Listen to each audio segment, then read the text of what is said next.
3. Up the Faraway Tree. The children did not tell their mother and father about the happenings in the enchanted wood, for they were afraid that they might be forbidden to go there. But when they were all alone, they talked about nothing else. When do you suppose we could go up the faraway tree? Fanny kept asking. Oh, do, let's go, Joe. Joe wanted to go very badly, but he was a little afraid of what might happen, and he knew that he ought to look after his two sisters to see that no harm ever came to them. Just suppose they all went up the faraway tree and never came back. Then he had an idea. Listen, he said. I know what we'll do. We'll climb up the tree and just see what's at the top. We don't need to go there. We can just look. We'll wait till we have a whole day to ourselves. Then we'll go. The girls were so excited. They worked hard in the house, hoping that their mother would say that they could have a whole day to themselves. Joe worked hard in the garden too, clearing away all the weeds. Their parents were very pleased. Would you like to go to the nearest town and have a day there? Asked Mother at last. No, thank you, said Joe at once. We've had enough of towns, Mother. What we'd really like is to go and have a whole day picnic in the wood. Very well, said Mother. You can go tomorrow. Father and I are going off for the day to buy some things we need. You can take your dinner and tea and go off by yourselves if it's fine and sunny. How the children hoped the day would be fine. They woke early and jumped out of bed. They pulled their curtains and looked out. The sky was as blue as cornflowers. The sun shone between the trees, and the shadows lay long and dewy on the grass. The enchanted wood stood dark and mysterious behind their garden. Oh, lovely, lovely, said Bessie and Fanny as they flung on their clothes. Are you ready, Joe? They all had breakfast. Then Mother cut sandwiches, put cakes into a bag, and 3 biscuits each. She sent Joe to pick some plums from the garden and told Bessie to take 2 bottles of lemonade. The children were most excited. Mother and Father set off to the town. The children waved goodbye from the gate, and then they tore indoors to get their hats and the bag in which their food had been put. They slammed the cottage door. Ah, the adventures were in the air that morning. Up the faraway tree, Joe, Bessie, and me, sang Fanny loudly. Shh, said Joe. We're not far from the enchanted wood, and we don't want anyone to know what we're going to do. They ran down the back garden and out of the little gate at the end. They stood still in the overgrown narrow lane and looked at one another. It was the first big adventure of their lives. What are we going to see? What are we going to do? They jumped over the ditch in the wood, and at once they felt different. Magic was round them. The birds' songs sounded different. The trees once again whispered secretly to one another, Wish, wish, wish, wish. Ooh, said Fanny, shivering with delight. It feels lovely. Come on, said Joe, going down the green path. Let's find the faraway tree. They followed him. He went on till he came to the oak tree under which they had sat before.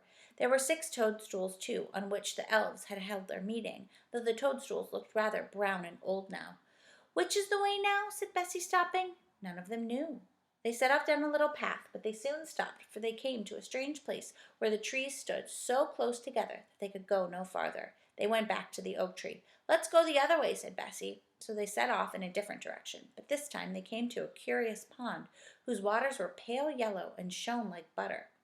Bessie didn't like the look of the pond at all, and they all 3 went back once more to the oak tree. This is too bad, said Fanny, almost crying. Just when we've got the whole day to ourselves, we can't find the tree. I'll tell you what we'll do, said Joe suddenly. We'll call those elves. Don't you remember how they said they would help us whenever we wanted them? Of course, said Fanny. We had to stand under the oak tree and whistle 7 times. Go on, Joe, whistle, said Bessie. So Joe stood beneath the thick green leaves of the old oak and whistled loudly 7 times. Foo-wee, foo-wee, foo-wee, foo-wee, foo-wee, foo-wee, foo-wee.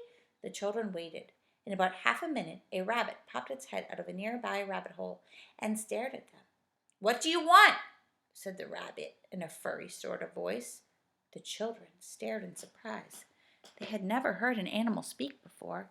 The rabbit put its ears up and down and spoke again, rather crossly. Are you deaf? What do you want? I said. We want some of those elves, said Joe, finding his tongue at last. The rabbit turned and called down his hole, Mr. Whiskers, Mr. Whiskers, there's someone wanting you. There came a voice shouting something in the answer, and then one of the 6 elves squeezed out of the rabbit hole and stared at the children. Sorry to be so long, he said. One of the rabbit's children has the measles, and I was down seeing to it. I didn't think rabbits got the measles, said Bessie, astonished. "They more often get the weasels," said Mr. Whiskers. "Weasels are even more catching than measles as far as rabbits are concerned." He grinned as if he had made a huge joke, but as the children had no idea that weasels were mean little animals that caught rabbits, they didn't laugh. "We want to ask you the way to the faraway tree," said Bessie. "We've forgotten it." "I'll take you," said Mr. Whiskers, whose name was really a very good one, for his beard reached his toes. Sometimes he trod on it and jerked his head downwards suddenly. Bessie kept wanting to laugh, but she thought she'd better not. She wondered why he didn't tie it around his waist, out of the way of his feet. Mr. Whiskers led the way to the dark trees. At last he reached the trunk of the enormous faraway tree. "Here you are," he said. "Are you expecting someone down it today?" "Well, no," said Joe. "We rather wanted to go up it ourselves." "Go up it yourselves!" said Mr. Whiskers in horror. "Don't be silly. It's dangerous. You don't know what might be at the top. There's a different place almost every day." "Well, we're going," said Joe firmly, and he set his foot against the trunk of the tremendous tree and took hold of the branch above his head. "Come on, girls." "I'll fetch my brothers and get you down," said Mr. Whiskers in a fright, and he scudded off crying, "It's so dangerous! It's so dangerous!" "Do you suppose it is all right to go?" asked Bessie, who was usually the sensible one. "Come on, Bessie," said Joe impatiently. "We're only going to see what's at the top. Don't be a baby." "I'm not," said Bessie, and she and Fanny hauled themselves up beside Joe. "It doesn't look very difficult to climb. We'll soon be at the top, but it wasn't as easy as they thought, as you will see." Chapter 4. The Folk in the Faraway Tree. Before very long the children were hidden in the branches as they climbed upwards. When Mr. Whiskers came back with 5 other elves, not a child could be seen. "Hi, come down!" yelled the elves, dancing around the tree. "You'll be captured or lost. This tree is dangerous." Joe laughed and peered down. The faraway tree seemed to be growing acorns just where he was, so he picked one and threw it down, and it hit Mr. Whiskers on the hat, and he rushed away, shouting, "Oh, someone's hit me! Someone's hit me!" Then there was silence. "They've gone," said Joe, laughing again. "I expect they're afraid of being hit by acorns, funny little things. Come on, girls." "This must be an oak tree if it grows acorns," said Bessie as she climbed. But just as she said that, she stared in surprise at something nearby. It was a prickly chestnut case with conkers inside. "Good gracious," she said, "it's growing horse chestnuts just here. What a very peculiar tree." "Well, let's hope it grows apples and pears higher up," said Fanny with a giggle. "It's the most extraordinary tree." Soon they were quite high up. When Joe parted the leaves and tried to see out of the tree, he was amazed to find that he was far higher than the tallest trees in the wood. He and the girls looked down on the top of all the other trees, which looked like broad green carpet below. Joe was higher up than the girls. Suddenly he gave a shout. "I say, girls, come up here by me, quickly. I found something strange." Bessie and Fanny climbed up quickly. "Why, it's a window in the tree," said Bessie in astonishment. They all peered inside, and suddenly the window was flung open, and an angry little face looked out with a nightcap on. "Rude creatures!" shouted the angry little man, who looked like a pixie. "Everybody that climbs this tree peeps in at me. It doesn't matter what I'm doing, there's always someone peeping." The children were too astonished to do anything but stare. The pixie disappeared and came back with a jug of water. He flung it at Bessie and wetted her. She gave a scream. "Perhaps you won't peep into people's houses next time," said the pixie with a grin, and he slammed his window shut and drew the curtain. "Well," said Bessie, trying to wipe herself dry with her handkerchief, "what a rude little man." "We'd better not look in any windows we pass," said Joe. "But I was so surprised to see a window in a tree." Bessie soon got dry. They climbed up again, and soon had another surprise. They came to a broad branch that led to a yellow door set neatly in the middle of the trunk of the faraway tree. It had a little knocker and a brightly polished bell. The children stared at the door. "I wonder who lives there," said Fanny. "Shall we knock and see?" said Joe. "Well, I don't want water all over me again," said Bessie. "We'll ring the bell and then hide behind the branch," said Joe. "If anyone thinks he's going to throw water at us, he won't find us."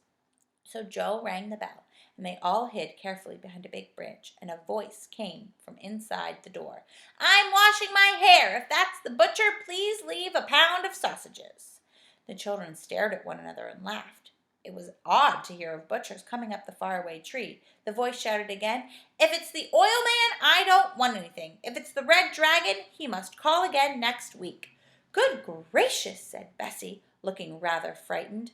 "The red dragon? I don't like the sound of that." At that moment the yellow door opened, and a small little man looked out. His hair was fluffed round out her shoulders, drying, and she was rubbing it with a towel. She stared at the peeping children. "Did you ring my bell?" she asked. "What do you want?" "We just wanted to see who lived in the funny little tree house," said Joe, peering in the dark room inside the tree. She smiled, and she had a very sweet face. "Come in for a moment," she said. "My name is Silky because of my silky hair. Where are you off to?" "We are climbing up the faraway tree to see what is at the top," said Joe. "Be careful you don't find something horrid," said Silky, giving them each a chair in her dark little tree room. "Sometimes there are delightful places at the top of the tree, but sometimes there are queer lands too. Last week there was a land of hippity hop, which was dreadful. As soon as you got there, you had to hop on one leg, and everything went hippity hop, even the trees. Nothing ever kept still. It was most tiring." "It does sound exhausting," said Bessie. "Where's our food, Joe? Let's ask Silky to share some with us." Silky was pleased. She sat there brushing her beautiful golden hair and ate sandwiches with them.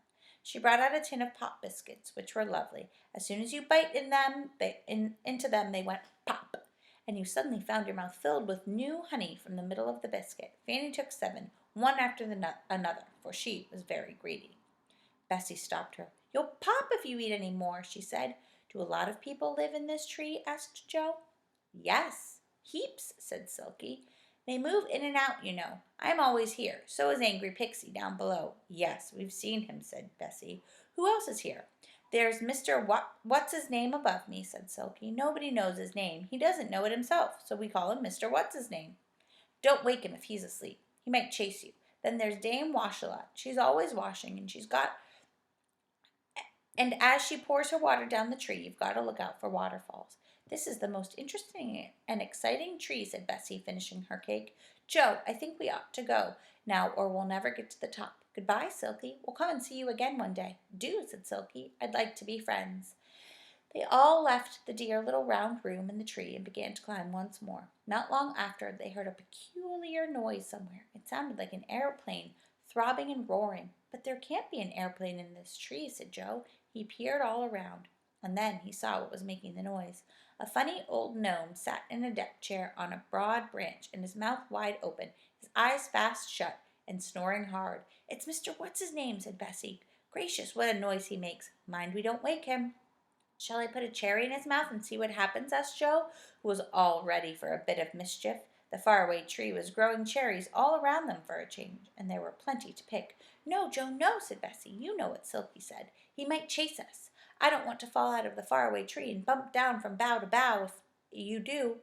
So they all crept past Mr. What's-his-name and went on climbing up and up. For a long time nothing happened except the wind blew in the tree. The children did not pass any more houses or windows in the tree, and then they heard another noise, rather a peculiar one. They listened. It sounded like a waterfall, and suddenly Joe guessed what it was. It's Dame Washalot throwing out her dirty water," he yelled. "Look out, Bessie! Look out, Fanny!" Down the trunk poured a lot of blue soapy water. Joe dodged it. Fanny slipped under a broad branch, but poor Bessie got well splashed from head to foot. How she shouted! The folk in the faraway tree, Joe and Fanny, had to lend her their hankies. "I am most unlucky," sighed Bessie. "That's twice I've been wetted today." Up they went again, passing more little doors and windows, but seeing no one else, and at last they saw above them, a vast white cloud.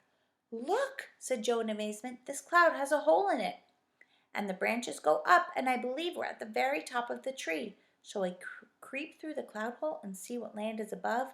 "Let's!" cried Bessie and Fanny. So up they went. Tomorrow we will read chapter 5, which is called The Roundabout Land.